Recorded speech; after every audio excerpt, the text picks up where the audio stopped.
The black stallion had killed 3 men in 2 years, and now he stood in the center of the dusty corral with his eyes fixed on a woman half his size who held nothing but an apple in her outstretched palm. Dakota Bennett watched from the fence rail as every cowhand on the Miller ranch held their collective breath. The horse they called Devil's Dance had trampled a handler in Billings, kicked a rancher's son so hard he never walked right again, and bitten clean through another man's forearm when he tried to break him with a whip. The stallion had been shipped from ranch to ranch across Montana territory, each owner hoping someone else would take the cursed animal off their hands. Now, in the spring of 1883, he had arrived at the Miller spread 20 miles outside of Helena, and every man who worked there had already decided the horse was bound for a bullet, except for her. Dakota had arrived at the ranch 6 weeks earlier, traveling alone from Oklahoma City after her father's death left her with nothing but debts, and a reputation for being able to gentle even the meanest horses. She was 22 years old. With dark blonde hair she kept braided down her back and hands that bore the calluses of hard work. The other ranch hands had laughed when old Miller hired her, but they stopped laughing after she turned 2 supposedly ruined mares into reliable working horses in less than a month. But this was different. Devil's Dance was not just mean or stubborn. He was dangerous in a way that went beyond ordinary horse temperament, as if something in his spirit had broken so badly it could never be made whole again. The stallion's nostrils flared as Dakota took another step forward. His coat was the color of midnight, without a single white marking, and his body carried the scars of ropes and whips from men who had tried to break his will through force. His ears pinned back against his skull, and his muscles tensed beneath his skin like coiled springs. "Miss Bennett, you need to step out of there right now." The voice came from behind her, from the newest hand who had arrived just that morning. She had not gotten his name yet, but she had noticed him immediately because he carried himself differently than the other cowboys. There was something careful in the way he moved, something deliberate that suggested a man who had seen trouble and learned from it. Dakota did not turn around. "If you spook him by yelling, you are going to get me killed." "That horse is going to get you killed regardless," the cowboy said, but his voice dropped to a calmer register. "Nobody can touch that animal." "Then everyone has been doing it wrong," Dakota said softly, keeping her eyes on the stallion. She could feel the weight of Devil's Dance's stare, could sense the calculations happening behind those dark eyes. He was deciding whether she was a threat, whether she was worth the energy it would take to destroy her. She took another step. The apple remained steady in her hand, and she kept her body language loose and non-threatening. She had learned years ago that horses responded more to energy than to action, that a calm spirit could accomplish what a strong arm never could. Devil's Dance stamped one hoof, sending up a small cloud of dust. It was a warning. Dakota stopped moving. She did not retreat, but she did not advance either. She simply stood there, arm extended, and waited. The seconds stretched into minutes. The sun beat down on the corral, and sweat trickled down Dakota's spine beneath her worn cotton shirt. Her arm began to ache from holding it in the same position, but she did not waver. In her peripheral vision, she could see the ranch hands gathered along the fence, watching with a mixture of morbid curiosity and genuine concern. The new cowboy stood closest to the gate, and she had the distinct impression that he was ready to vault over the rails if the situation went bad. Then something shifted in the stallion's posture. His ears swiveled forward just slightly, and his head lowered an inch. It was not submission, not even close, but it was curiosity. He took a single step toward her, then another, moving with the careful grace of a predator approaching potential prey. Dakota's heart hammered in her chest, but she kept her breathing steady. "That's right," she murmured, barely loud enough for the horse to hear. "I am not here to hurt you.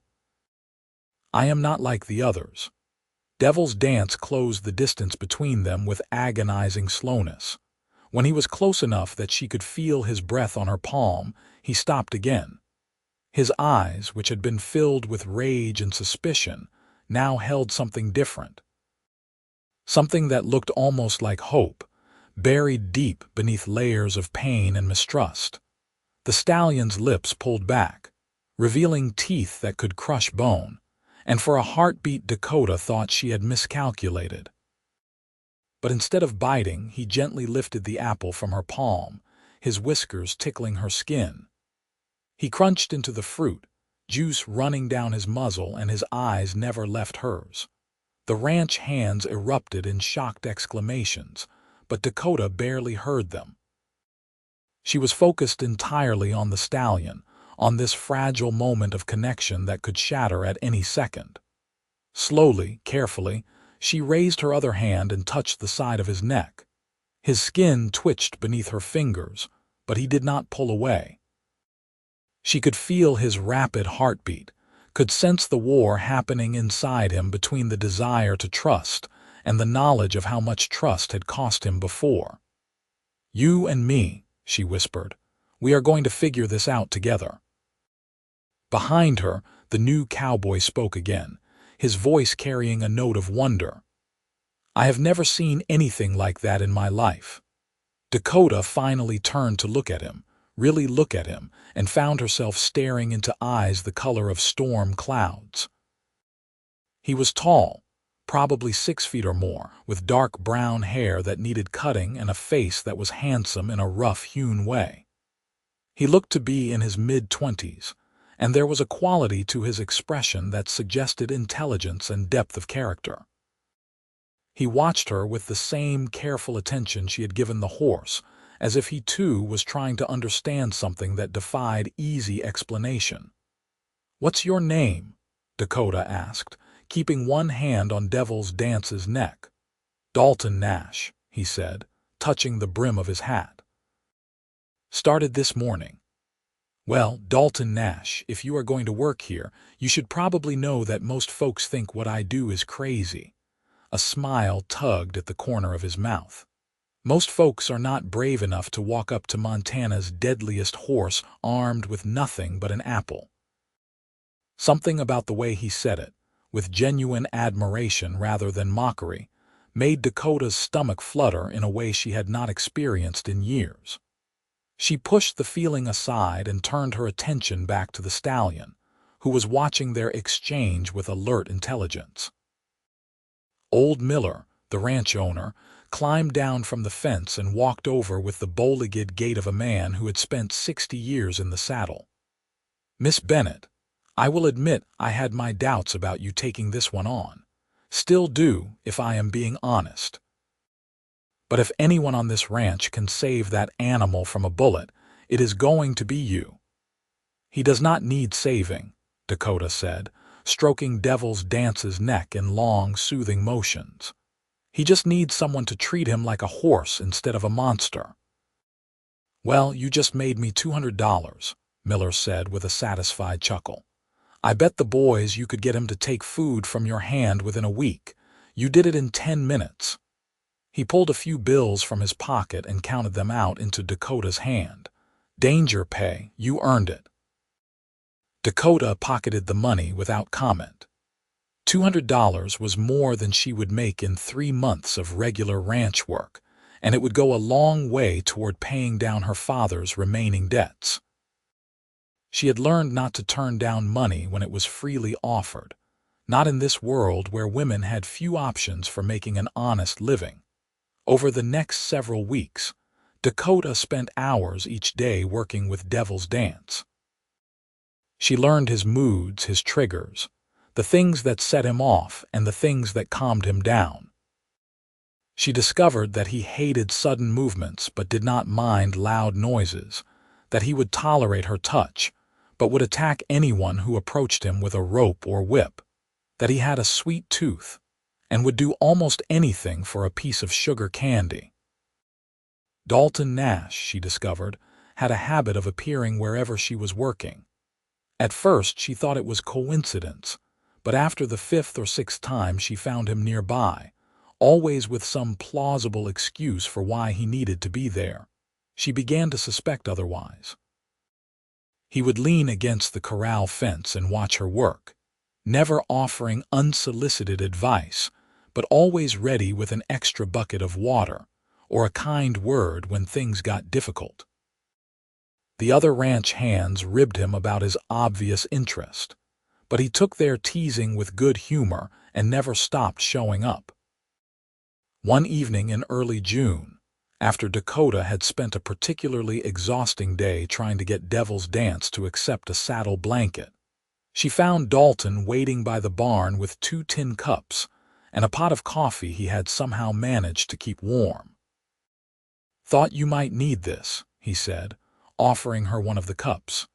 Dakota took it gratefully and drank deeply, letting the hot liquid chase away some of her fatigue. "How do you always know when I am about to collapse?" "You get this look," Dalton said, settling onto a bale of hay and gesturing for her to join him. "Your shoulders drop and your jaw clenches, and I can tell you are running on pure stubbornness rather than actual energy." She sat down beside him, leaving a respectable distance between them but close enough that she could smell the soap he had used when he washed up for dinner. "You seem to spend a lot of time watching me."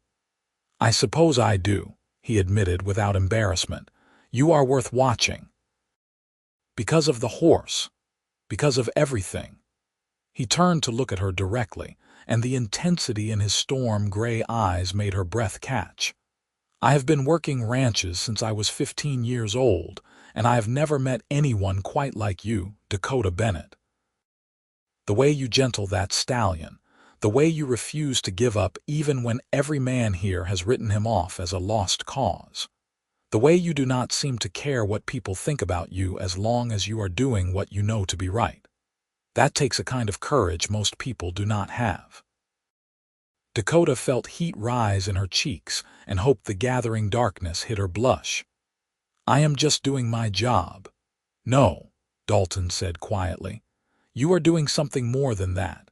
You are showing everyone here that there is more than one way to be strong, that power does not always come from force.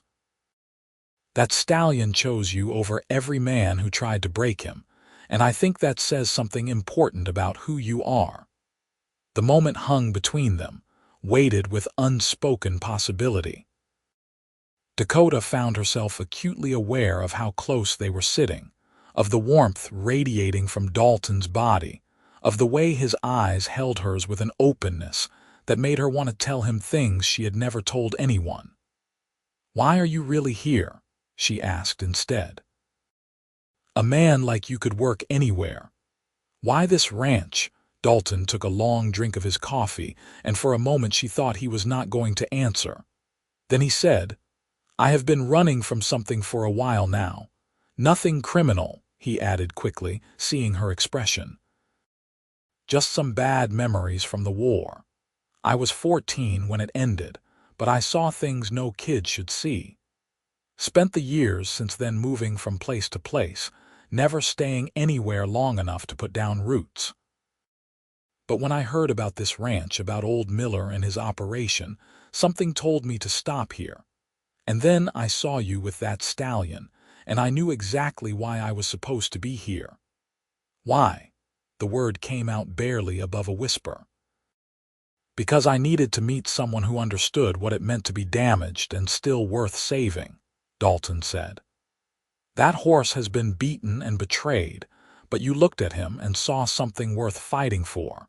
Made me think that maybe someone could look at me the same way." Dakota's throat tightened with emotion.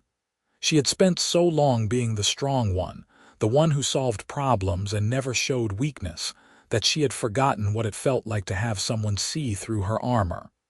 "You are not damaged, Dalton Nash." "Maybe not," he agreed. "Or maybe we are all a little broken, and the trick is finding someone whose broken pieces fit against ours." He set down his coffee cup and turned his full attention to her. "I am not very good with pretty words, Dakota. But I need you to know that watching you work with that stallion, watching you pour everything you have into saving something everyone else had given up on, it has done something to me. Made me want to be the kind of man who deserves a woman like you." Her heart was pounding so hard she was certain he could hear it. "Dalton, you do not have to say anything," he said quickly. "I just needed you to know, needed you to understand that what you do matters, not just to that horse but to everyone who is lucky enough to witness it." He stood up, collecting their empty cups. "I should let you get some rest. Tomorrow's another big day." But as he started to walk away, Dakota found herself standing and catching his arm. He turned back to her, surprise and hope warring on his face. She did not let herself overthink it, did not let fear or doubt stop her from rising up on her toes and pressing her lips to his. The kiss was brief, just a soft brush of mouths, but it sent electricity racing through her entire body. When she pulled back, Dalton was staring at her with wonder in his eyes. "I am not very good with pretty words either," Dakota said, her hand still resting on his arm. "But I want you to know that I see you, Dalton Nash, and I like what I see." The smile that broke across his face was like sunrise, transforming his features from handsome to beautiful. He cupped her cheek with his calloused hand, his thumb brushing gently across her skin. "Can I court you properly? Take you to the social in Helena next month, bring you flowers, do things the right way. As long as you do not expect me to suddenly become a proper lady," Dakota said with a laugh. "I am still going to spend my days covered in dust and horse hair." "I would not want you any other way," Dalton assured her, and kissed her again, deeper this time, with a tenderness that made her feel cherished and desired all at once. Over the following weeks, their relationship blossomed alongside Dakota's progress with Devil's Dance. Dalton proved to be a man of his word, courting her with old-fashioned sincerity that both amused and touched her. He brought her wildflowers he picked on the range, helped her with the heavier ranch work without making her feel incapable, and spent hours talking with her about everything from philosophy to practical horse training techniques. The other ranch hands quickly accepted them as a couple, and even old Miller expressed his approval, saying it was about time someone managed to catch the attention of his star horse trainer. By the end of June, Dakota had succeeded in getting a saddle on Devil's Dance. It took 3 weeks of patient work, introducing him to each piece of tack gradually, letting him grow accustomed to the weight and feel of it before moving on to the next step. The day she finally tightened the cinch, and the stallion did not explode in fury, was a triumph that brought tears to her eyes. Dalton was there for it, of course, watching from the fence with pride written all over his face. When Dakota led the saddled horse around the corral without incident, he let out a whoop of celebration that made several of the other hands come running to see what had happened. "You did it," he said when she finally climbed out of the corral, sweaty and exhausted but grinning from ear to ear. "You actually did it." "We did it," Dakota corrected, leaning into his embrace despite her dusty state. "I could not have managed without you bringing me food and water and keeping me sane when I wanted to give up." "You never wanted to give up," Dalton said, pressing a kiss to her temple. "That is not in your nature." But the real test came 2 days later, when Dakota decided it was time to try riding Devil's Dance. Every ranch hand on the property gathered to watch, some taking bets on how long she would stay on, others looking genuinely concerned for her safety. Dalton said nothing, but Dakota could see the tension in his jaw, the way his hands gripped the fence rail tightly enough to make his knuckles white. She checked her equipment 3 times, making sure everything was secure and properly positioned. Devil's Dance stood calmly in the center of the corral, but she could feel the coiled energy in him, the potential for explosion. This would be the moment of truth, the moment that would determine whether all her work had been worthwhile, or if the stallion truly was too dangerous to ever be trusted. Dakota placed her foot in the stirrup and paused, meeting Devil's Dance's eye. "We are partners now," she told him softly. "I trust you and I need you to trust me. Can you do that?" The stallion's ears flicked forward and she took that as consent. In one smooth motion, she swung herself into the saddle. For 3 seconds, nothing happened. Devil's Dance stood perfectly still, muscles trembling but controlled. Then, as if making a decision, he took a single step forward, then another. He did not buck, did not rear, did not try to scrape her off against the fence.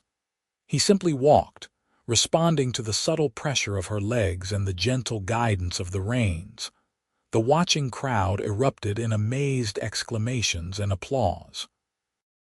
Dakota could not stop the tears that rolled down her cheeks as she rode Devil's Dance in a slow circle around the corral. This horse, this beautiful, damaged creature that everyone had wanted to destroy, was trusting her with his life. He was choosing her over his fear, choosing connection over isolation, and the weight of that choice was almost overwhelming when she finally dismounted. Dalton was waiting at the gate. He pulled her into his arms, spinning her around while she laughed and cried at the same time. "You are amazing," he said against her hair. "Absolutely amazing." "He is the amazing one," Dakota said, pulling back just enough to wipe her eyes. "He did all the hard work. I just showed him it was possible." Old Miller approached with a satisfied expression and a check in his hand. "Miss Bennett, I am increasing your pay effective immediately, and I am moving that stallion into your personal care permanently. He is yours now if you want him." Dakota's eyes widened. "Sir, I could not possibly afford to buy him from you. Who said anything about buying?" Miller said with a gruff laugh. "Consider him a gift in recognition of services rendered. I have already made back double what I paid for him just on the reputation this will bring the ranch. When word gets out that you gentled Montana's deadliest horse, we will have people coming from all over the territory wanting you to work with their difficult animals. You just made this operation more profitable, and I believe in rewarding good work." "I do not know what to say," Dakota stammered, overwhelmed by the gesture. "Say yes and shake my hand," Miller instructed, and she did, feeling the weight of the moment settle over her. She owned Devil's Dance now.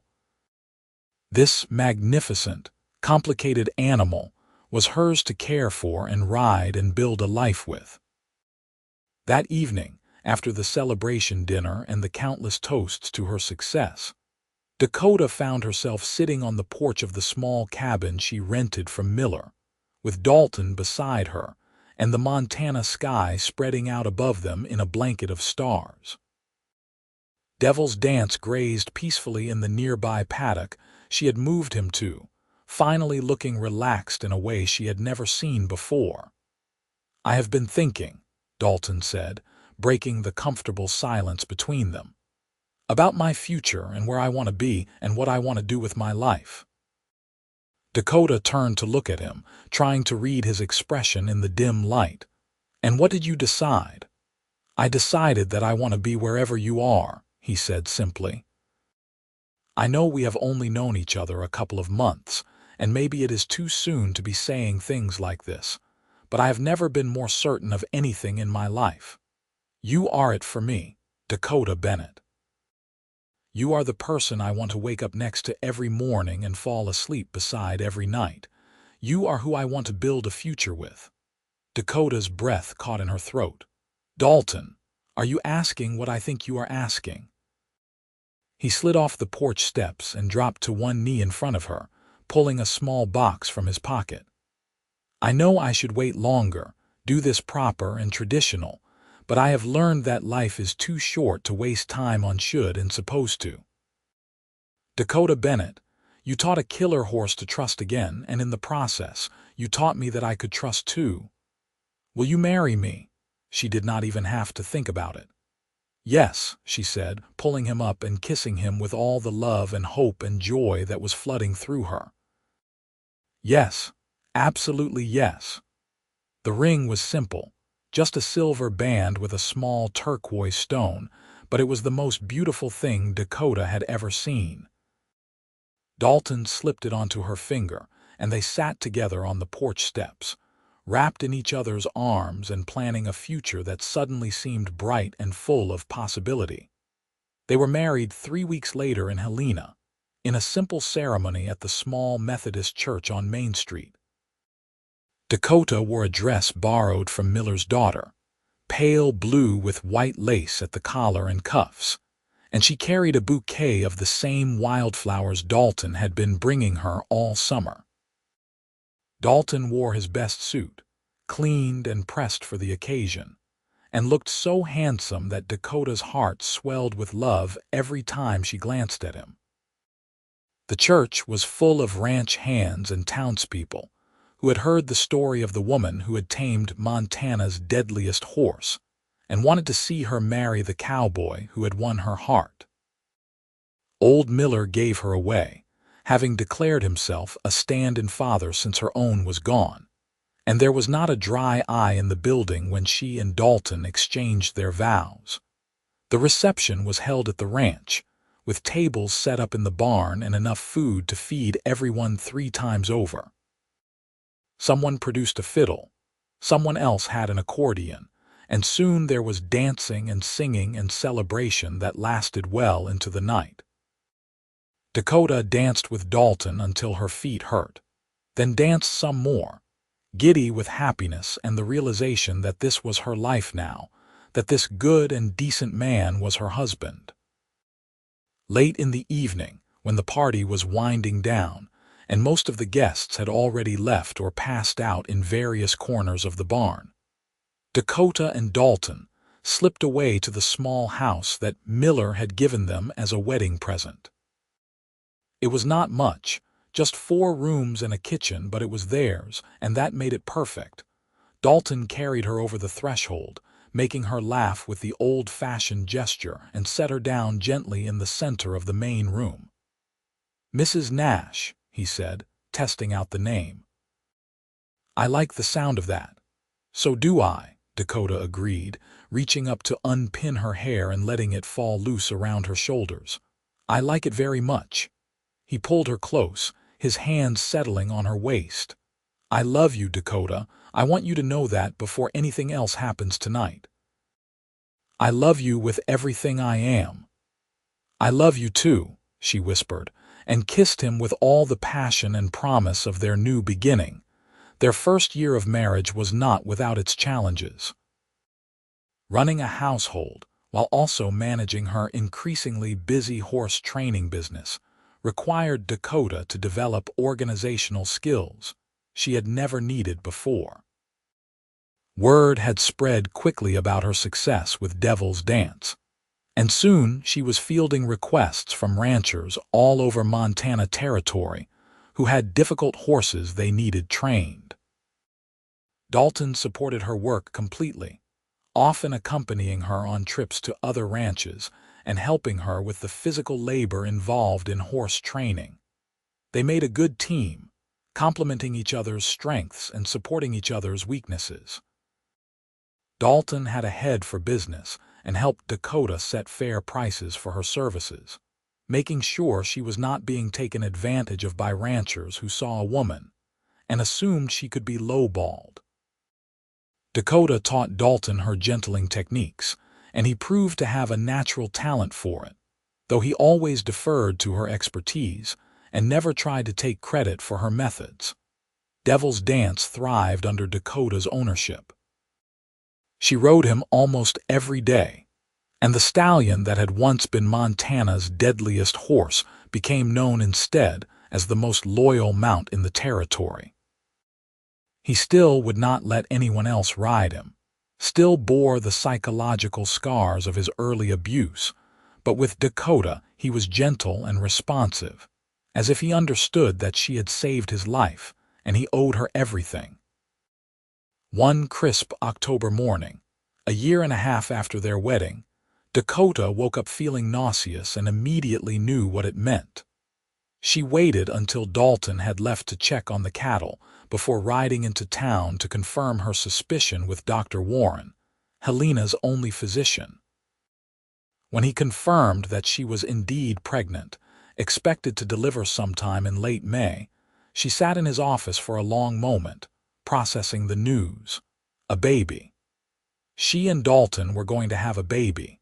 The realization filled her with a complex mixture of joy and terror. She had always assumed she would have children someday, but she had never really thought about the reality of it, about what it would mean for her work and her independence. Would she still be able to train horses with an infant to care for? Would clients still take her seriously once they knew she was a mother? Would she become just another ranch wife, her identity subsumed into her roles as wife and mother? But when she returned home and found Dalton in the barn, fixing a loose board on one of the stalls, and told him the news, his reaction swept away all her doubts. He dropped his hammer and picked her up, spinning her around while whooping with joy. "We are having a baby," he kept repeating as if he could not quite believe it. "We are going to be parents. Are you happy?" Dakota asked, needing to hear him say it. "Happy does not even begin to cover it," Dalton said, setting her down carefully as if she might break. "This is everything I never knew I wanted. A wife I love, a home I am proud of, and now a child on the way. I am the luckiest man in Montana." His enthusiasm was infectious, and Dakota found herself relaxing into the idea of motherhood. They spent the evening making plans, discussing names and arguing good-naturedly about whether they hoped for a boy or a girl. Dalton insisted he did not care as long as the baby was healthy, but Dakota caught him more than once looking at the empty bedroom that would soon become a nursery with a soft expression that made her heart melt. The pregnancy progressed smoothly, and Dakota continued working with horses well into her 6th month, much to the consternation of some of the more traditional ranch wives in the area. But she knew her body and trusted her instincts, and she scaled back her activities gradually as her belly grew. Dalton was constantly hovering, worried about her doing too much, but he learned to recognize when his concern was crossing over into overprotectiveness, and gave her the space she needed. Devil's Dance seemed to sense the change in Dakota before anyone else. The stallion became even more protective of her, positioning himself between her and any potential threats, whether real or imagined. When she could no longer mount him easily due to her growing belly, she spent time each day simply grooming him and talking to him about the baby, about how things were going to change, but how much she still loved him. "You are going to have to share me soon," she told him one afternoon in early May, running a curry comb over his gleaming coat. "But that does not mean I am going to love you any less. You will always be special to me, always be the horse that changed everything." The stallion nickered softly and turned his head to nuzzle her shoulder, and she took it as a sign that he understood. Their daughter was born on May 23, 1885, after a labor that lasted 14 hours and left Dakota exhausted but triumphant. Dalton had paced a hole in the parlor floor while Dr. Warren and the midwife he had brought attended to his wife. And when he was finally allowed into the bedroom and saw Dakota holding their child, he openly wept. "Her name is Deanna," Dakota said, looking up at her husband with tired but happy eyes. "Deanna Rose Nash. What do you think?" "I think she is perfect," Dalton said, sitting carefully on the edge of the bed and staring in wonder at his daughter. "I think you are both perfect." Deanna had Dakota's blonde hair and Dalton's gray eyes, and from the very beginning, she had her mother's stubborn streak. She was a healthy baby, loud and demanding and full of life, and she changed everything about their household in the best possible way. Dakota took 3 months off from horse training to focus on caring for Deanna and adjusting to motherhood. It was harder than she had expected. The constant demands of an infant combined with the physical recovery from childbirth, leaving her more exhausted than any amount of ranch work ever had. But Dalton was an involved father, changing diapers and walking the floor with Deanna when she was fussy, never once suggesting that childcare was solely Dakota's responsibility.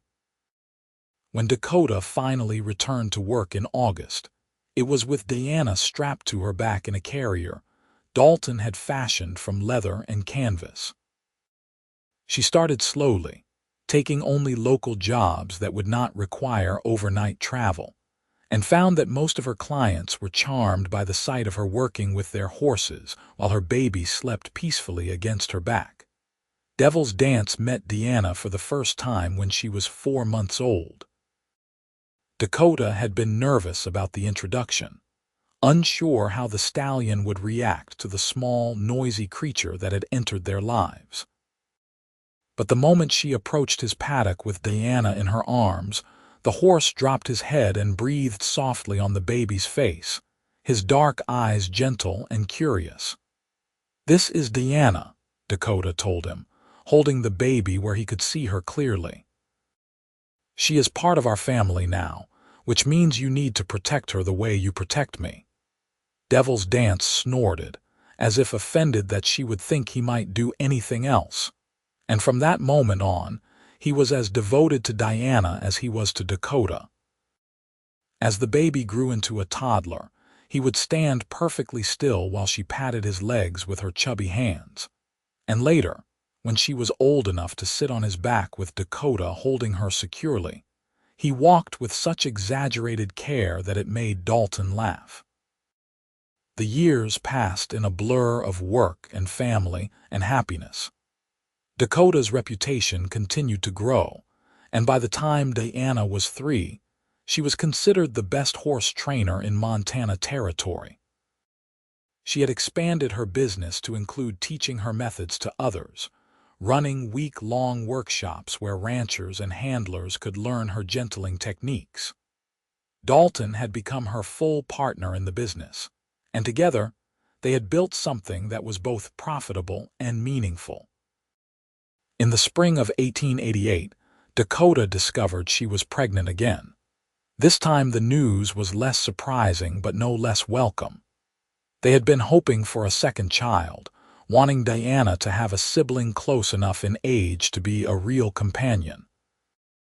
Deanna, now almost 3 years old, was delighted by the idea of a baby brother or sister and spent months talking to Dakota's growing belly and planning all the things she would teach the new arrival.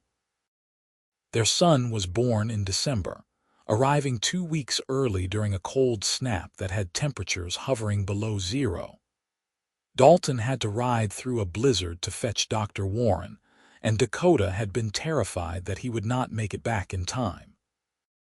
But he did, half frozen and covered in snow but triumphant, and their son was born healthy and squalling just after midnight. "His name is David," Dalton announced, holding the baby with the confidence of a man who had done this before. "David William Nash, after my grandfather." "David," Dakota repeated, smiling at how the name sounded. "I like it. Hello, David. Welcome to the family." Deanna was fascinated by her new brother, though her enthusiasm sometimes exceeded her gentleness. They had to teach her to be careful with the baby, to touch him softly and not try to pick him up without help. But she took her role as big sister seriously, always wanting to help with feeding and changing, singing him songs she made up herself. The Nash family settled into a new rhythm with 4 members instead of 3. Their house, which had once seemed spacious, now felt comfortably full. Dakota cut back her travel even further, focusing on local work and her teaching workshops, which she could schedule around the children's needs. Dalton took on more of the day-to-day horse training, having become skilled enough that clients trusted him almost as much as they trusted Dakota. On Diana's 5th birthday, in May of 1890, they threw a party at the ranch with all the neighboring families invited. It was a beautiful spring day, warm but not hot, with a clear blue sky that seemed to stretch on forever. The children played games in the yard while the adults talked and ate cake, and Dakota stood on the porch watching it all with a sense of deep contentment. Dalton came up behind her and wrapped his arms around her waist, resting his chin on her shoulder. "What are you thinking about?" "About how lucky we are," Dakota said, leaning back against him. "About how different my life could have been if I had never come to Montana, if I had never taken on Devil's Dance, if you had never shown up at the ranch that day." "I think about that too sometimes," Dalton admitted.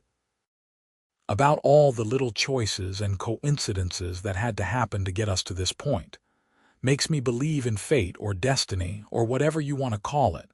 Some things are just meant to be. Like us," Dakota said, turning in his arms to face him. "Like us," he agreed, and kissed her with the comfortable ease of 7 years of marriage. As the party continued around them, Dakota caught sight of Devil's Dance in his paddock, watching the festivities with alert interest. The stallion was 13 years old now, showing some gray around his muzzle but still strong and vital. He had been the catalyst for everything good in her life, the reason she had met Dalton, the foundation of her successful business. That horse, who everyone had wanted to destroy, had chosen her over every man who had tried to break him, and in doing so, he had given her a future she never could have imagined. And Dalton had watched that happen, had seen the way the stallion trusted her when he trusted no one else, and had known right then that he would trust her too. Would choose her, just as the horse had chosen her, and build a life around that choice. The following years brought continued prosperity and happiness to the Nash family. By 1893, Deanna was 8 years old and already showing her mother's talent with horses, spending every free moment in the barn and begging to help with training. David was 5, more interested in numbers and books than animals, but devoted to his sister and willing to follow her anywhere. Dakota and Dalton had found a balance between work and family that satisfied them both, and their business had grown to the point where they employed 2 additional trainers who had studied Dakota's methods. In the summer of 1894, a letter arrived from a rancher in Wyoming who had heard of Dakota's reputation and wanted to hire her for a particularly challenging case. A wild Mustang stallion had been captured in a roundup and was proving impossible to handle. The rancher had seen Devil's Dance during a trip to Helena and was convinced that if Dakota could gentle Montana's deadliest horse, she could help with his Mustang. Dakota was tempted by the challenge and the substantial fee the rancher was offering, but she was hesitant to leave her family for the 2 weeks the job would require. It was Dalton who convinced her to go, reminding her that she had not taken on a really difficult case in years, and that part of her thrived on that kind of work. "We will be fine," he assured her, pulling her into his arms on the evening before she was scheduled to leave. "The kids and I will manage for 2 weeks, and you will come home with another impossible horse saved and another legend added to your reputation." "You make it sound so easy," Dakota said with a laugh. "That is because I have complete faith in you," Dalton replied. "You are Dakota Nash, the woman who taught Devil's Dance to trust. There is no horse alive you cannot reach if you set your mind to it." His confidence bolstered her own, and the next morning she set out for Wyoming with Devil's Dance as her mount. She had considered taking the train, but she preferred to travel on horseback when possible, and Devil's Dance was always her first choice for long journeys. The stallion was 18 years old now, well past his prime but still strong enough for the trip, and she knew he would enjoy the adventure. The journey took 4 days, riding through the mountains and valleys of Montana and down into Wyoming. Dakota camped at night, finding spots near streams where Devil's Dance could drink and graze while she cooked simple meals over a fire. It was peaceful, this solitary travel, giving her time to think and prepare mentally for the work ahead. The rancher's spread was impressive. Thousands of acres of rolling grassland with the Wind River Range rising in the distance. The rancher himself, a man named Thomas Crawford, met her at the gate with obvious relief. "Miss Nash, thank God you are here," he said, shaking her hand vigorously. "That Mustang has kicked 3 of my best men and nearly killed my foreman. I was about ready to give up on him, but my wife insisted I give you a chance first." "I appreciate the opportunity," Dakota said, dismounting from Devil's Dance. "Where is the horse now?" Crawford led her to a reinforced corral at the edge of the property, and Dakota's first sight of the Mustang took her breath away. He was a buckskin, golden with black points, and he moved with a wild grace that spoke of years running free on the plains. His eyes held no trust, only fear and rage, and she could see the rope burns on his neck where he had fought his capture. "He was the lead stallion of a herd we rounded up last month," Crawford explained.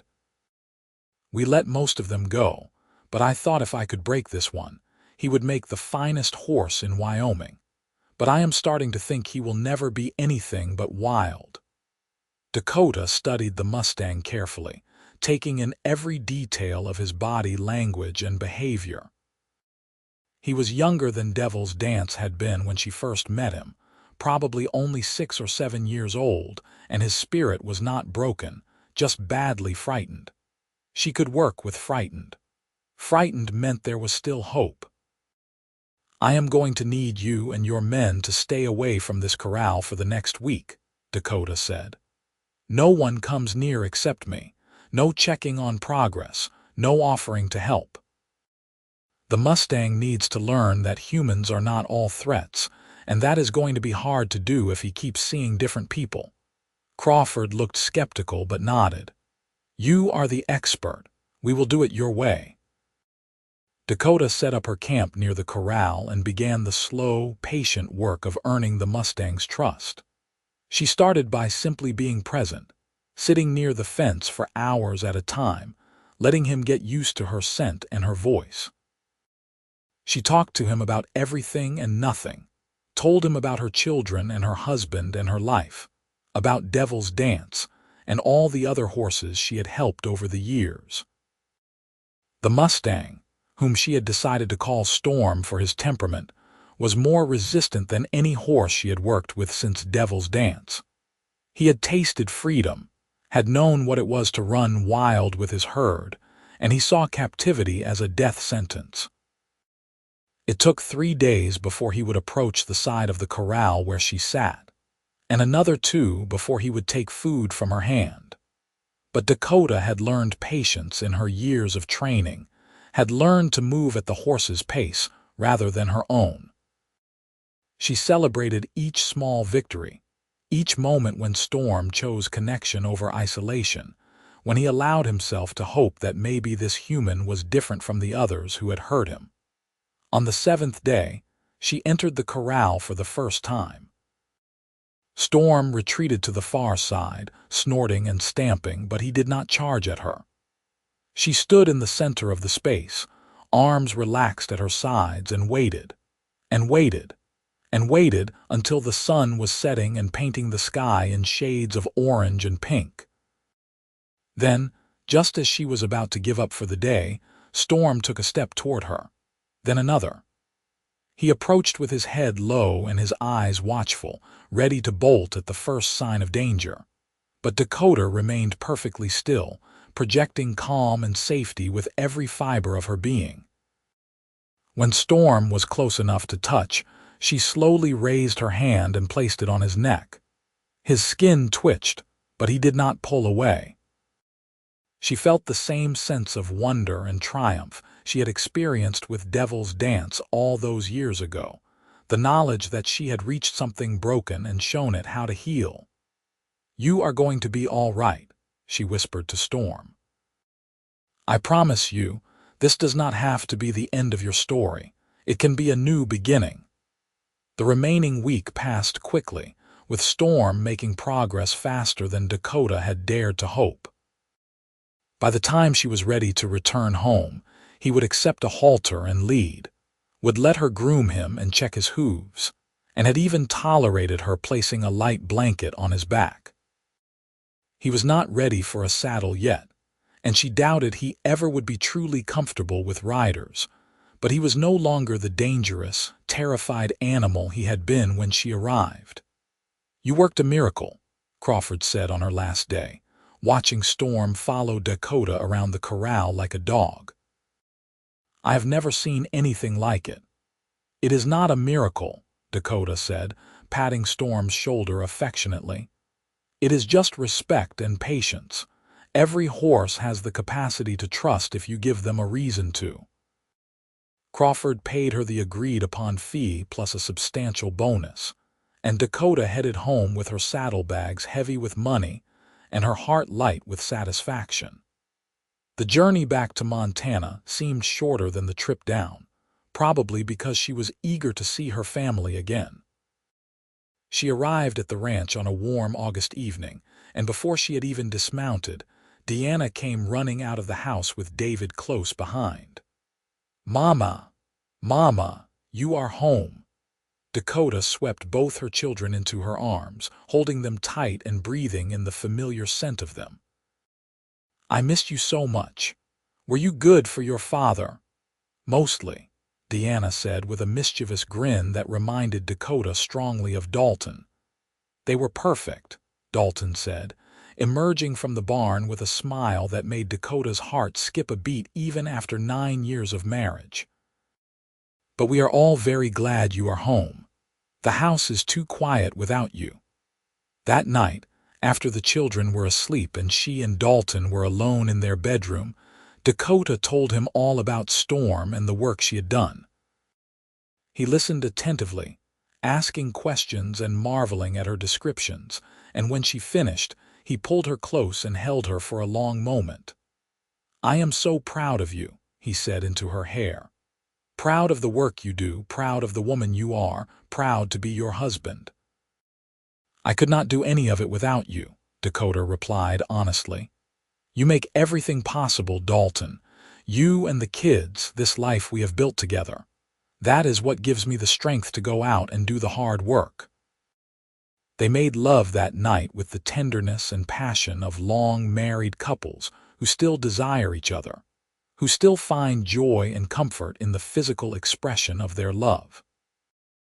Afterwards, lying in Dalton's arms with the Montana night settling around them, Dakota felt a deep sense of gratitude for all the twists and turns that had brought her to this moment. The next few years passed peacefully. Deanna grew into a skilled young horsewoman, learning her mother's gentling techniques and showing promise that she might one day take over the family business. David discovered a love of mathematics and talked constantly about going to college back east to study engineering.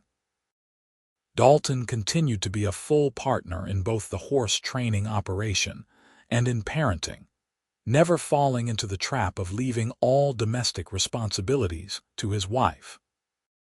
In the spring of 1897, tragedy struck when old Miller, who had given Dakota her first real chance and had remained a close friend and mentor, passed away peacefully in his sleep at the age of 74. His funeral brought together people from all over Montana territory, testament to the respect he had earned in his long life. Dakota gave a eulogy, talking about how he had believed in her when no one else would, how he had given her not just a job but a chance to prove what she was capable of. "He taught me that a good boss does not just give orders," she said, her voice steady despite her grief. "He looks for the potential in people and gives them the room to realize it." He saw something in me that I had not yet seen in myself, and because of that, I have this life, this family, this career that I love. I will be forever grateful to him." Miller's daughter inherited the ranch and asked Dakota and Dalton to stay on and help run it. They agreed, and over the next year they gradually took over more of the daily operations. By 1898, they were effectively managing the entire spread, with Miller's daughter living in Helena and only visiting occasionally to check on things. It was a lot of responsibility, but it also gave them more control over their work and their lives. They hired more staff, expanded the horse training operations, and began breeding horses specifically selected for temperament and trainability. The Miller Ranch, as it was still known, became famous throughout Montana as the place to buy a well-trained, reliable horse. Devil's Dance was 23 years old now, an impressive age for any horse. He spent his days in a comfortable paddock near the house, retired from work, but still alert and engaged with the world around him. He had lost weight as he aged, and his once gleaming black coat had gone gray around his face and legs. But his eyes still held intelligence, and when he looked at Dakota, unmistakable love. Dakota visited him every day without fail, bringing him treats and grooming him even though he no longer needed it for any practical purpose. She would talk to him about her day, about the children and the business and all the little details of her life, and he would listen with his ears pricked forward as if he understood every word. "You changed my life, you know," she told him one June morning in 1899, running a soft brush over his coat. "That day you chose to trust me, you set everything else in motion. If you had not taken that apple from my hand, if you had not let me ride you, none of this would exist. I would not have impressed Dalton, would not have built this reputation, would not have this beautiful life. It all started with you." Devil's Dance nuzzled her shoulder, and Dakota felt tears prick her eyes. She knew he was getting old, knew that their time together was growing shorter, and the thought of losing him was almost unbearable. He had been her constant companion for 16 years, had been there for every major milestone of her adult life. She could not imagine a world without him in it. But she also knew that all living things eventually reached the end of their journey, and when that time came for Devil's Dance, she would make sure he went peacefully, surrounded by love and gratitude for all he had given her. Diana, now 14, had grown into a beautiful and confident young woman who looked remarkably like her mother but with her father's steady temperament. She spent most of her free time working with horses and had recently started taking on her own training clients under Dakota's supervision. David, at 11, was quieter and more bookish, but had inherited his mother's stubborn determination. He had announced his intention to attend the new Montana State College in Bozeman when he was old enough, and Dalton was already putting aside money to make that dream a reality. One afternoon in late August, Dakota returned from a training session to find Dalton sitting on the porch with an envelope in his hands and an odd expression on his face. "What is it?" she asked, sitting down beside him. "Letter from the territorial governor's office," Dalton said, holding it out to her. "They want to recognize your contributions to Montana's economy and reputation. They are hosting a ceremony in Helena next month and want you to attend as an honored guest." Dakota took the letter and read it herself, hardly believing what she was seeing. The governor was commending her work in horse training and her role in making Montana known for quality horses and humane training methods. It was not quite an official award, but it was close, and the letter made it clear that she was being recognized as one of the territory's most valuable citizens. "I do not know what to say," Dakota murmured, reading the letter a second time to make sure she had not misunderstood. "Say you will go," Dalton encouraged. Say you will accept the recognition you deserve. You have worked hard for this, Dakota. You have built something meaningful and good, and people are noticing. The ceremony in Helena was held on a crisp September morning, with the turning leaves providing a golden backdrop to the formal proceedings. Dakota wore her best dress, dark green silk that Dalton had bought for her in anticipation of the event, and she felt simultaneously proud and uncomfortable with all the attention. Dalton stood beside her in his finest suit, and Diana and David sat in the audience, beaming with pride for their mother. The governor gave a speech about Montana's growth and development, about how individuals like Dakota Nash were shaping the territory's future and contributing to its prosperity. He presented her with a framed certificate and shook her hand while photographers captured the moment. Dakota said a few words of thanks, keeping her remarks brief because public speaking had never been her strong suit, and then it was over. "You are famous now," Dalton teased her as they walked out of the hall afterward. "I was already famous," Dakota retorted. "Now I am just officially famous." "Does this mean we should start calling you Governor Nash?" Deanna chimed in. "Absolutely not," Dakota said firmly, but she was smiling. The recognition was nice, but it paled in comparison to the satisfaction she felt every time she helped a difficult horse learn to trust again. Every time she saw one of her students successfully apply her methods. Every time she came home to her family. As the year turned toward 1900, people everywhere were talking about the new century, about what the future might hold, about how the world was changing. Montana was preparing for statehood. Railroads were connecting even the most remote areas, and the wild frontier that Dakota had known was slowly being tamed and civilized. But some things remained constant. Devil's Dance still greeted her every morning with a soft nicker. Dalton still kissed her goodbye when he left for work and hello when he returned. Deanna still begged to take on the most challenging training cases. David still read by lamplight late into the night, absorbing knowledge like a sponge. Their life continued in its familiar rhythms, anchored by love and purpose and the satisfaction of work well done. On New Year's Day of 1900, the Nash family gathered in their parlor to celebrate the turn of the century. Dakota looked around at her husband, her children, the home they had built together, and felt overwhelmed with gratitude. She thought back to that frightened young woman who had arrived in Montana 17 years earlier with nothing but debts and a dream, who had taken on a killer horse because she had nothing left to lose.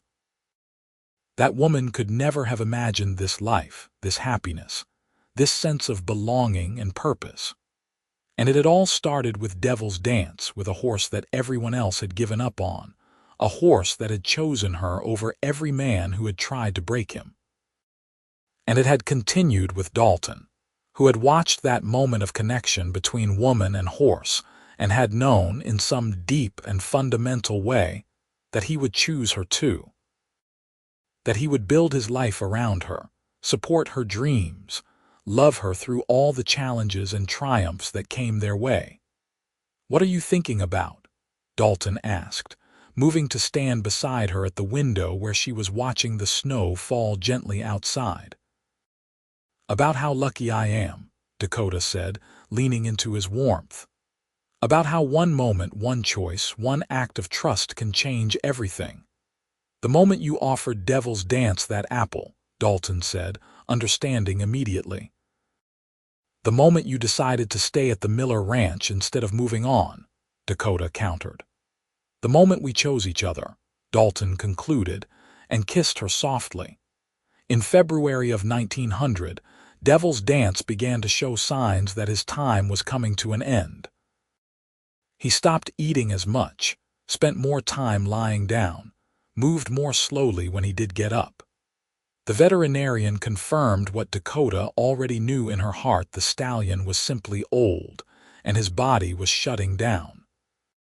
There was no pain, just the natural progression of a life well lived toward its inevitable conclusion. Dakota spent hours each day sitting with him, stroking his neck and thanking him for everything he had given her. Deanna and David came to say their goodbyes, and even Dalton, who usually maintained a pragmatic distance from the animals they worked with, spent time sitting in the paddock talking to the horse that had brought his wife into his life. "Thank you," Dalton told Devil's Dance quietly when he thought no one else could hear. "Thank you for choosing her. Thank you for showing me what she was capable of. Thank you for being the reason I am the luckiest man in Montana." On a cold March morning, Dakota woke up with the certainty that it was time. She dressed quickly and went out to the paddock, where Devil's Dance was lying peacefully in the straw. When he saw her, he lifted his head and nickered softly, the same greeting he had given her thousands of times over the years. She sat down beside him, cradling his massive head in her lap, and told him one last time how much he meant to her. "You saved me," she whispered, tears streaming down her face. "You gave me everything.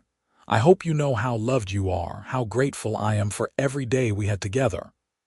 Devil's Dance sighed, a long, contented sound, and then his breathing simply stopped.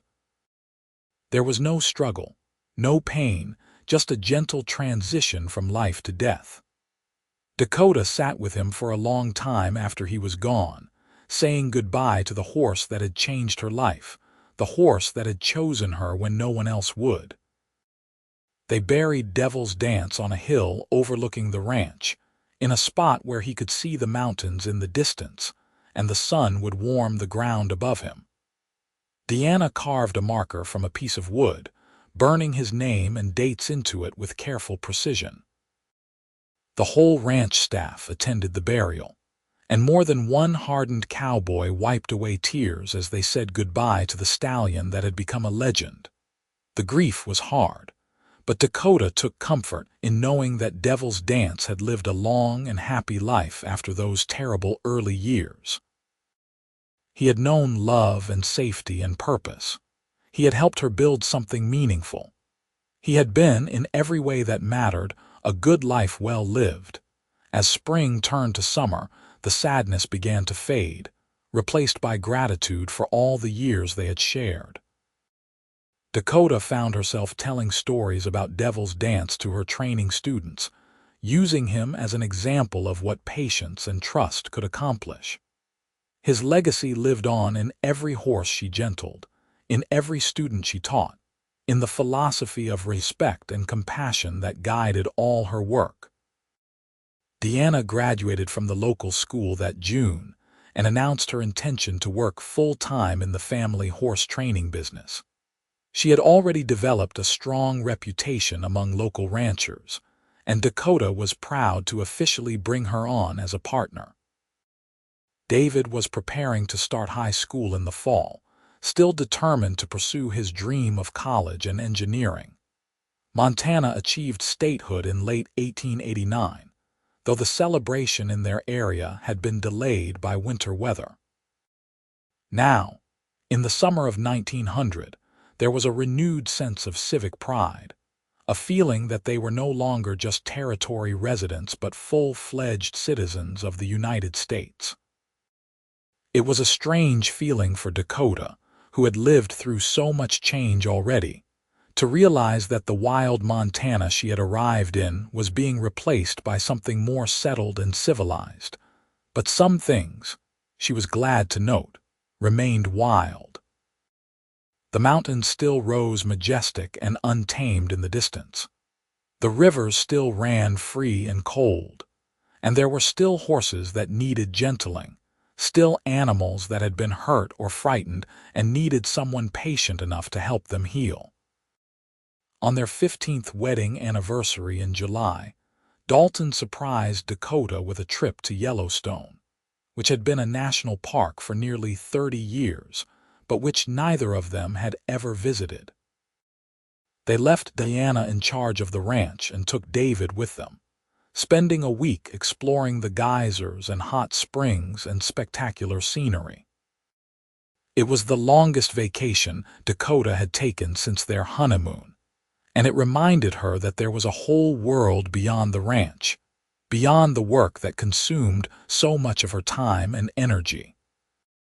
She and Dalton hiked through the wilderness, swam in cold mountain streams, and slept under the stars, recapturing some of the romance and adventure of their early courtship. "We should do this more often," Dakota said one night as they sat around their campfire while David slept peacefully in their tent. "Take time away, remember why we fell in love in the first place." "I never forget why I fell in love with you," Dalton said, reaching over to take her hand. "But I agree that we should make more time for just us. The kids are getting older, the business practically runs itself now. We have earned the right to be a little selfish with our time." They returned home refreshed and recommitted to maintaining balance in their lives. Dakota cut back her teaching schedule, delegating more responsibility to Deanna and their other trainers. Dalton hired an additional ranch foreman to handle day-to-day operations, freeing himself up for the parts of the work he actually enjoyed. They made a point of having dinner together as a family every night, of taking Sundays off to rest and spend time together. In the fall of 1901, David left for Bozeman to attend Montana State College, pursuing his dream of becoming an engineer. It was hard for Dakota to watch her son leave, to see him step out into the world as a young man rather than the boy she still sometimes pictured him as. But she was proud of him, proud of his determination and his intelligence and his kind heart. With David away at school and Diana increasingly independent, Dakota found herself with more free time than she had had in years. She used it to write, documenting her horse training methods in a detailed manual that she hoped would help future trainers. She also spent time simply enjoying life, reading books, taking long rides through the countryside, helping neighbors with various projects. Dalton, watching her flourish in this new phase of life, felt his love for her deepen even further. She was 40 years old now, with threads of silver beginning to show in her blonde hair and lines around her eyes from years of squinting into the sun.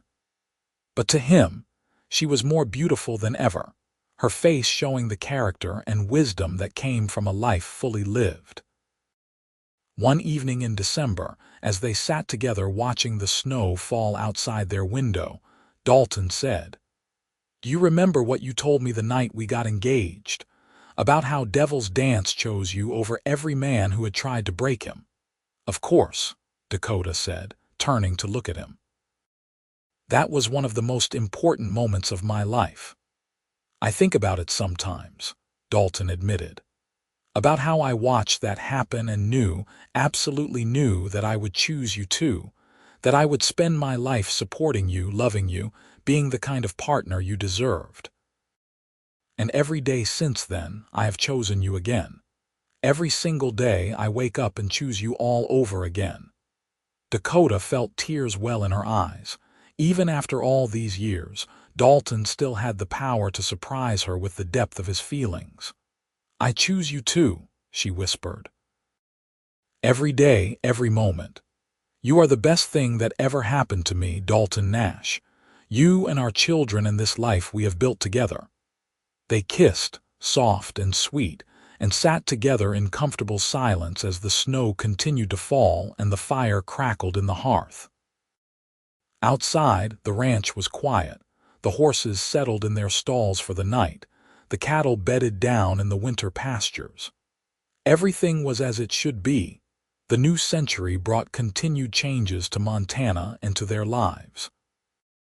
Automobiles began appearing on the streets of Helena, though they were still rare enough to cause excitement whenever one drove by. The railroad expanded further, connecting even more remote communities to the rest of the country. Telephones became more common, and by 1903 the ranch had its own line installed. Through it all, The Nash family adapted and thrived. Deanna took over more and more of the horse training business, proving herself to be as talented as her mother and perhaps even more patient. She married a young rancher from a neighboring spread in 1904, in a wedding that brought together people from all over the state. Dakota cried happy tears as she watched her daughter pledge her life to a good man, seeing echoes of her own wedding day in the ceremony. David graduated from college with honors in 1905 and was immediately hired by a mining company to help design more efficient ore processing systems. He moved to Butte, about an hour's ride away, close enough that he could visit regularly, but far enough that he could build his own independent life. Dakota was proud of both her children, proud of how they had taken the security and love she and Dalton had provided and used it as a foundation to build their own dreams. In the spring of 1906, Dakota received an unexpected letter from Thomas Crawford, the Wyoming rancher whose Mustang she had gentled years earlier. He wrote to tell her that Storm, the buckskin stallion, was still thriving at age 19, and that he had become the foundation sire for Crawford's breeding program.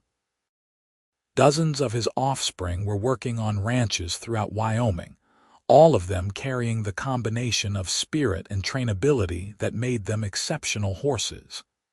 "You gave me more than just a trained horse," Crawford wrote. "You gave me a whole new way of thinking about how we work with animals. That has changed my operation and, through my horses, has changed others as well.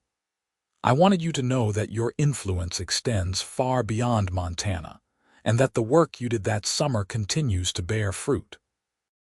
Dakota showed the letter to Dalton, her eyes shining with pride and satisfaction. "This is what it is all about," she said. "Not the money or the recognition, but knowing that the work matters, that it makes a difference." "Everything you do makes a difference," Dalton said, pulling her close. "That is who you are, Dakota. You make the world better just by being in it." As they entered their 50s, Dakota and Dalton found themselves with the freedom to truly enjoy life. The business was successful and largely ran itself with the help of Deanna and their skilled staff. Their children were launched and thriving in their own lives.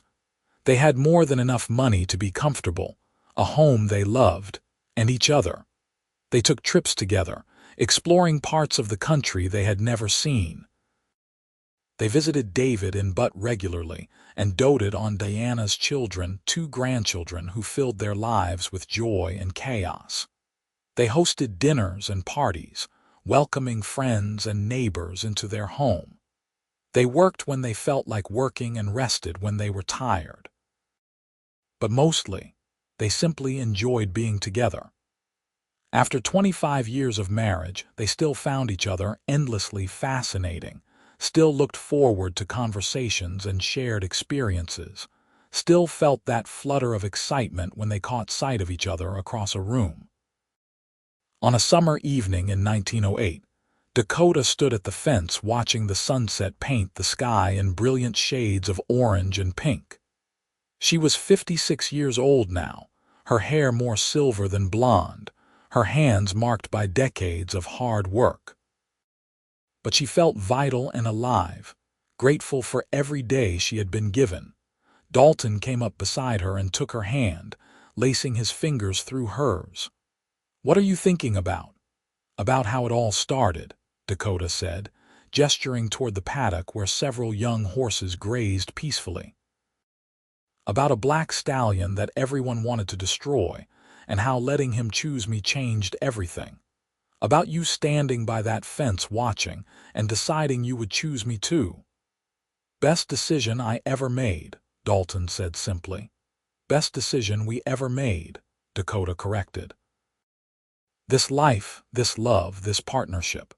We chose it together day after day, year after year, and I would choose it again in a heartbeat." They stood together as the sun sank below the horizon and the first stars began to appear in the darkening sky. Behind them, The ranch house glowed with warm lamplight, a symbol of all they had built and all they had become. Around them, the horses they had trained and gentled moved peacefully through their evening routines, testament to the power of patience and respect and trust. And above them, the Montana sky stretched vast and beautiful, full of possibility and promise, just as it had been on that long-ago day when a damaged horse chose to trust a determined woman, and a watching cowboy knew his life had just changed forever. The years that followed brought the fullness of a life well lived. Deanna had 3 more children, filling the ranch with the sound of grandchildren's laughter on Sundays. David married a lovely young woman from Butte and had 2 children of his own, visiting as often as his work allowed. The horse training business continued to thrive, with Dakota's methods becoming standard practice throughout the state and beyond. In 1912, Dakota published her training manual, and it became required reading for anyone serious about working with horses. She received letters from all over the country, from trainers who had used her techniques successfully, from horses saved by her philosophy of gentleness and respect. Each letter was a reminder that the work she had started with Devil's Dance all those years ago continued to ripple outward, touching lives and changing hearts. Dalton, now in his mid-50s, remained as devoted and attentive as he had been on their wedding day.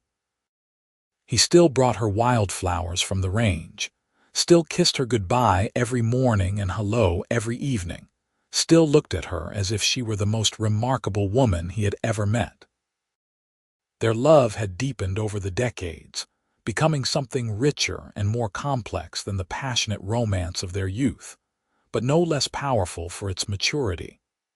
On their 30th wedding anniversary in 1913, they renewed their vows in a small ceremony attended by family and close friends. Standing in the same church where they had first married, older and grayer but still deeply in love, they pledged themselves to each other once more. 30 years ago, I promised to love you for the rest of my life, Dalton said, holding both of Dakota's hands in his. I've kept that promise every single day, and I will continue to keep it for however many days we have left. You are my partner, my love, my best friend. You are everything. Dakota's voice shook with emotion as she replied, You saw me when no one else did. You believed in me when I barely believed in myself. You chose me, just as that black stallion chose me, and you have spent 3 decades proving that choice was right. I love you, Dalton Nash, more today than I did 30 years ago, and I will love you for all the tomorrows we have left. There was not a dry eye in the church as they kissed, sealing their renewed vows with the same passion and commitment that had marked their first wedding. The world continued to change around them. Montana grew more populated and developed, the wild frontier of Dakota's youth giving way to towns and roads and modern conveniences. But some things remained constant. The mountains still stood eternal, the seasons still turned in their ancient rhythm, and love still had the power to transform and redeem. In the spring of 1916, Dakota turned 64 years old, and Dalton threw a surprise party that brought together everyone whose life she had touched over the past 3 decades. Ranchers and trainers came from all over Montana and the surrounding states. Former students shared stories of how her methods had changed their approach to working with animals. Deanna and David spoke movingly about growing up with a mother who showed them that strength came in many forms, that compassion was not weakness, that choosing the hard right over the easy wrong was always worthwhile. My mother taught me that there is no such thing as a hopeless case, Deanna said, addressing the crowd gathered in the ranch's large barn. She taught me that every creature deserves patience and respect, that trust has to be earned, and that the greatest victories come not from dominating others, but from helping them find their own strength. Those lessons shaped who I am, not just as a horse trainer but as a person, a wife and a mother. I hope to pass them on to my own children and through them to future generations. Dakota, surrounded by the evidence of a life well lived, felt overwhelmed with gratitude and humility. She had never set out to be famous or influential. She had simply wanted to save horses that others had given up on, to prove that there was a better way. But in doing so, she had built something larger than herself, a legacy that would continue long after she was gone. As the party wound down and people began to head home, Dakota found herself standing once again by Devil's Dance's grave on the hill overlooking the ranch. Dalton joined her, slipping his arm around her waist. "You think he knows?" Dakota asked, looking at the weathered wooden marker. "Do you think he knows how much he mattered, how many lives changed because of him?" "If there is any justice in the universe, he knows," Dalton said. "He knows that he was loved, that he was important, that his life had meaning. And if he does not know, then it is enough that we know, that we remember." "I will never forget," Dakota promised, both to Dalton and to the memory of the horse buried beneath their feet. "Not for as long as I live." They stood together in the gathering twilight, two people who had built a life around love and trust and the courage to choose each other every single day. Behind them, the ranch house glowed with light and warmth, full of family and friends and the echoes of laughter. Before them, the Montana landscape stretched out in all its wild beauty, unchanged by time or progress. And there, on that hill, the legacy of Montana's deadliest horse lived on in the hearts of the woman who had saved him and the man who had chosen them both. The years that remained to them were good ones. They traveled more, enjoying the freedom that came with age and financial security. They watched their grandchildren grow and begin families of their own. They saw the horse training business expand beyond anything they had imagined, with Diana eventually opening a second location and writing training manuals of her own. Dalton passed away peacefully in his sleep in 1925, at the age of 68. Dakota held his hand as he went, whispering her love and gratitude for the 50 years they had shared. The grief was profound, the loss of her partner and best friend leaving a hole in her heart that would never completely heal. But she took comfort in knowing that they had made the most of every day they had together, that nothing important had been left unsaid, that their love had been complete and whole. She lived for another 5 years, spending her final time surrounded by family, working with horses when her health allowed, and writing letters to the countless people whose lives she had touched. She never remarried, never wanted to, feeling that what she and Dalton had shared was too precious to try to replicate. Dakota Nash passed away in the spring of 1930, at the age of 77, with Diana holding one hand and David holding the other. Her last words were, "Tell him I am coming," and both her children knew she was speaking to their father, waiting for her wherever souls go when they leave this world. They buried her next to Dalton on the hill overlooking the ranch, not far from Devil's Dance's grave. The funeral brought together people from all over the state and beyond, all wanting to pay their respects to a woman who had changed the way people thought about horses, about strength, about the power of choosing compassion over force. Diana Nash spoke at her mother's funeral, her voice strong despite her grief. "My mother taught us that love is a choice we make every day, that trust is earned through patience and respect, that no creature is beyond redemption if someone cares enough to help them heal." She lived those lessons in everything she did, from her work with horses to her marriage to my father to the way she raised us children. The world is better because she was in it, and her legacy will continue for generations to come. And it did. The Nash horse training methods continued to spread and evolve, becoming the foundation for humane training practices across the country and eventually around the world. Dakota's published manual went through multiple editions and was translated into several languages. Horse trainers and behavioral specialists studying the history of their field always came across her name, always learned the story of Montana's deadliest horse and the woman who saved him.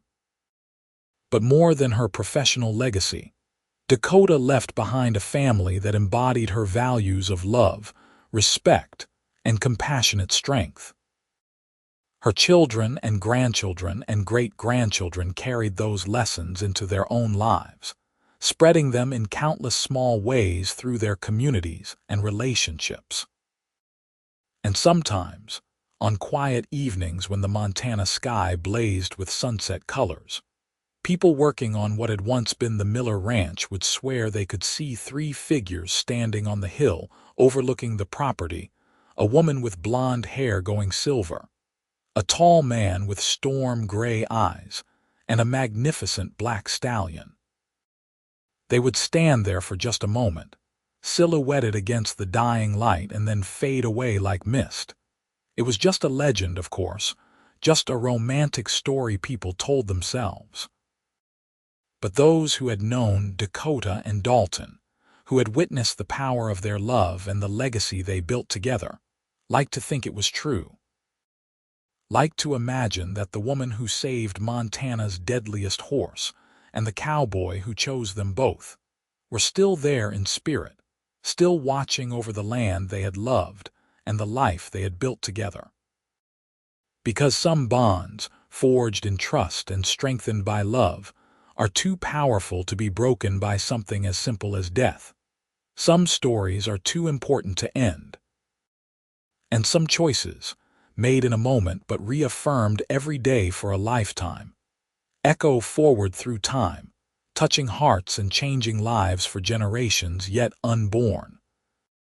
This was the legacy of Dakota Nash, not just a horse trainer or a pioneer woman, but a soul who understood that the greatest power in the world is the power to choose love over fear, patience over force, trust over control. She learned it from a damaged black stallion who chose her over every man who had tried to break him. And she taught it to a cowboy who watched that moment of connection and knew, right then, that he would choose her too. And in choosing each other, day after day, year after year, they built something that would never be forgotten, a love story set against the wild beauty of Montana, a testament to the transformative power of trust, and a reminder that the most broken things can heal if someone is patient enough to show them how.